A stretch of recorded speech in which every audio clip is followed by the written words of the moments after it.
સમાચાર પ્રાપ્ત થઈ રહ્યા છે ઠાકોર સમાજને લઈ અને જે વિક્રમ ઠાકોરે જે વિડીયો વાયરલ કર્યો હતો તેને લઈ અને તે મુદ્દે બોલી રહ્યા છે। સીધા જ જઈએ ત્યાં। સમાજ જે કહે છે એ રીતે અમે કરીશું। વિક્રમભાઈ સરકારનું એવું કહેવું છે કે ભાઈ ખાલી લોક કલાકારને જ બોલાવ્યા તો જો ફિલ્મ કલાકાર બોલાવે તો 100-150 થી વધુ કલાકારો થઈ જાય અને પછી વ્યવસ્થા કરવામાં અને બધી તકલીફો થાય તો આ ચલો બરાબર એટલે મેં એક મિનિટ તમે કીધું ફિલ્મી કલાકાર પણ મેં ક્યાં કીધું ફિલ્મી કલાકારને તમે બોલાવો મને બોલાવો એવું મેં કીધું જ નથી।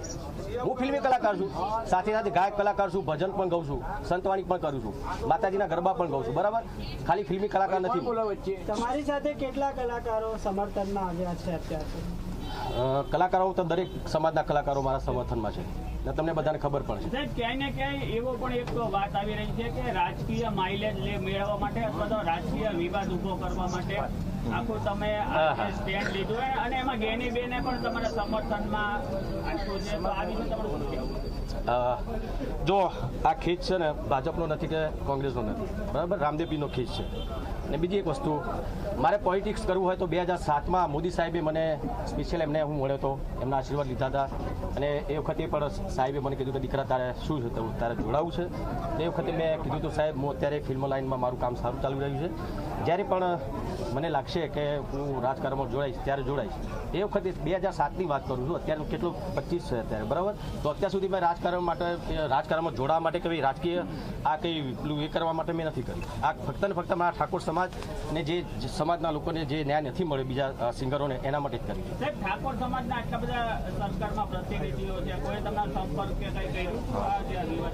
અને ઘણા બધા એક અમારા ઠાકોર સમાજના બહુ અગ્રણી આગેવાન છે, અમારા નવગણજી છે, અમારા ભૂપતજી, ઘણા બધા અમારા શેઠા છે, મારા ભાઈ હર્ષદ છે, ઘણા બધા અમારા સમાજના આગેવાનો છે, એ લોકોએ મને વાત કરી। અરે તો કીધું મેં હવે સમાજ જે કહે છે, સમાજ જે નિર્ણય લે છે, કેમ કે મેં મારા માટે નહોતું કર્યું, મારા સમાજના બધા કલાકારો માટે તથા દરેક બીજા કલાકારો માટે પણ મેં આ કર્યું હતું, તો એ લોકો જે કહે છે એમ હું કરીશ। રાજકારણમાં જોડાવાના છો? રાજકારણમાં હમણાં તો નથી જોડાવા, એટલે એવું ના વિચારતા કે ભાઈ રાજકારણમાં જોડાવાનું છે એટલે આ બધું થાય છે, એવું નથી। વિક્રમભાઈ થોડી હજી સ્પષ્ટતા કરો, કારણ કે ગોળ ગોળ જવાબથી ખબર નથી। ના, ગોળ ગોળ જવાબ બે વસ્તુ હું તમને એ કહું, એક તો તમે નારાજગી દર્શાવી, એવું કહ્યું ઠાકોર સમાજને બોલાયા ને એટલે એમાં બધા જ સમાજ હતા એવું નહોતું, અમુક સમાજ હતા, અમુક બાદ હતા। હવે તમે એવું કહો છો કે મને મુખ્યમંત્રી બોલાવશે તો હું પાછો મળવા માટે જઈશ, તમે રમેશભાઈએ મને એવું કીધું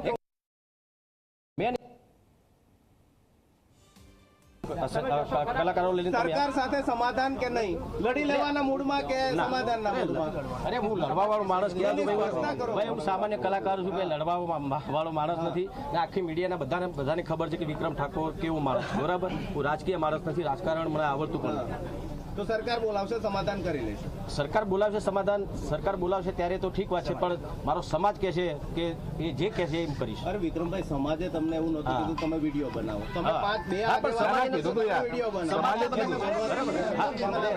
સમાજના ઘણા બધા આગેવાનો, ઘણા બધા મારા ચાહકોએ મને કીધું કે વિક્રમભાઈ આટલું બધું આ સંમેલનો થતા હોય છે, સરકારના સંમેલનો થતા છે, એમાં તમે નથી હોતા, પછી આજે જ્યારે આ બધું થયું વિધાનસભામાં તમે આ બધા કલાકારોનું સ્વાગત કર્યું એમાં બી તમે નથી, તો શું કારણ શું છે એમ?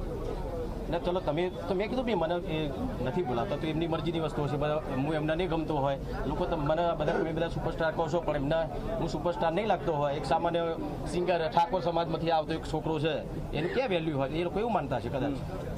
એટલે તમને ન બોલાય એટલે નારાજગી? હા, મને નહીં, અત્યાર સુધી બોલ્યો નતો। જો એક મિનિટ,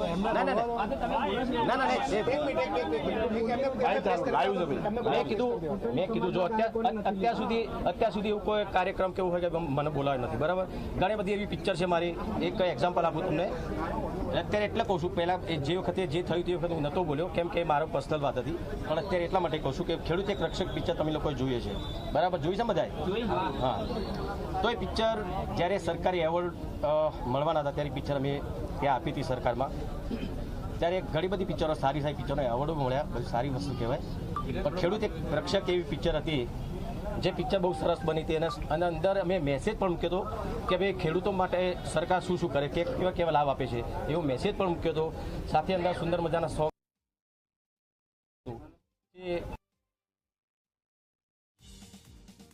એક્શન હતી, તમે જો ગુજરાતી પિક્ચરમાં એક્શન સારી હોય છે, પણ અમારા પિક્ચરમાં એક્શન બીજા પિક્ચર કરતાં થોડી વધારે સારી હોય છે. તો એ કઈ કેટેગરીમાં ખેડૂત એક રક્ષકને ક્યાંય પણ એક પણ એવોર્ડ ના મળે. એનું કારણ એ સરકાર મને જવાબ આપે. એમાં બી આ મીડિયેટરો છે બધા વચ્ચેવાળા. હા, સીએમ સાહેબ તો ખબર નહીં હોય. સીએમ સાહેબ ને ખબર નહીં હોય એમ કહું છું. વિક્રમભાઈ, એક સ્પષ્ટતા કરી દો કે સરકારથી નારાજગી કે જે મીડિયેટર જેના થ્રુ કલાકારો ગયા હતા એનાથી નારાજગી. મીડિયેટરથી નારાજગી એટલા માટે સરકારને ખાલી હું વિનંતી કરું છું કે એવા મીડિયેટર ના રાખો કે તમને આગળ જતા તમને નુકસાન થાય. બસ જે બી હોય, જે બી. ના, તમને નામ કોને? વિક્રમભાઈ, એટલા માટે મનુભાઈ રબારી થ્રુ ગયા હતા. એક વસ્તુ ઇન્વિટેશન ની મને ખબર, મીડિયા થ્રુ મને ખબર પડી કે શંકરભાઈએ ઇન્વિટેશન આપી દીધું એટલી મને ખબર છે. બીજા કોઈ કાંઈ બી મીડિયેટર હતા એ બધા તમને ખબર, તમે કોને? તમે કહો છો એટલા માટે કે આજે તમે તો ખુલીને આવ્યા છો કે ભાઈ સમાજ સાથે આવું છે.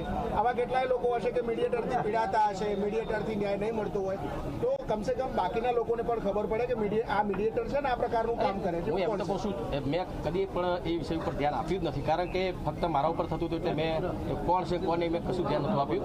આ તો આ ખાલી એટલી મને તમારા દ્વારા ખબર પડી કે શંકરભાઈ એમને ઇન્વિટેશન આપી દીધું કલાકારનું. બસ વિક્રમભાઈ, એવી બી ચર્ચા છે કે ભાઈ એટલે શંકર ચૌધરી અને ગેનીબેનની જે રાજકીય વર્ચસ્વની લડાઈ છે અને એને કારણે આખો આ મુદ્દો ઊભો થયો છે એવું કંઈ? અરે શંકરભાઈ ક્યાંથી લડે છે, જ્ઞાનીબેનની તો ખબર છે, હમણાં ત્યારે સાંસદ છે, બરાબર.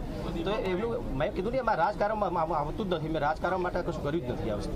ભૂતકાળમાં વિક્રમભાઈ આપ પણ કેટલાક ભાજપના કે કોંગ્રેસના રાજકીય ધારાસભ્યો કે નેતાઓ હોય ચૂંટણી દરમિયાન તમે એના પ્રચારમાં પણ જતા હતા, ના. ડાયરો પણ કરતા હતા, લોકગીત પણ કરતા હતા. એક મિનિટ, હા. નામ નથી બોલવું પણ કરતા હતા, પરંતુ હવે આપણે અંતર કરી દીધું છે સમગ્ર. ના એવું નથી.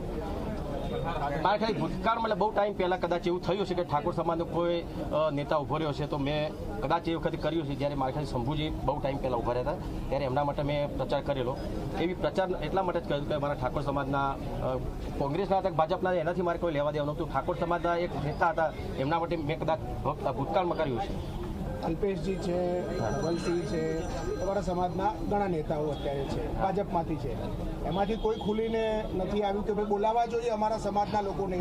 સૌરાષ્ટ્રના કલાકારોમાં સૌરાષ્ટ્રના બધા ધારાસભ્યો બોલતા હતા, તો તમારા સમાજના ધારાસભ્યો કેમ ના બોલે? એ તો તમારા મીડિયા દ્વારા જ એમને કહું છું કે ભાઈ અલ્પેશભાઈ, મેં હમણાં પણ વાત કરી હતી, મેં હર્ષદને વાત કરી હતી. હર્ષદ તો અલ્પેશભાઈને કહે છે કે ભાઈ સમાજના માટે તમારે આટલું તો બોલવું જોઈએ તમારે, બરાબર, કે ભાઈ અમારા જેવા કલાકારોને ન્યાય મારા મને નથી મળતો, મારા બીજા કલાકારો તો ક્યાંથી મળવાનો?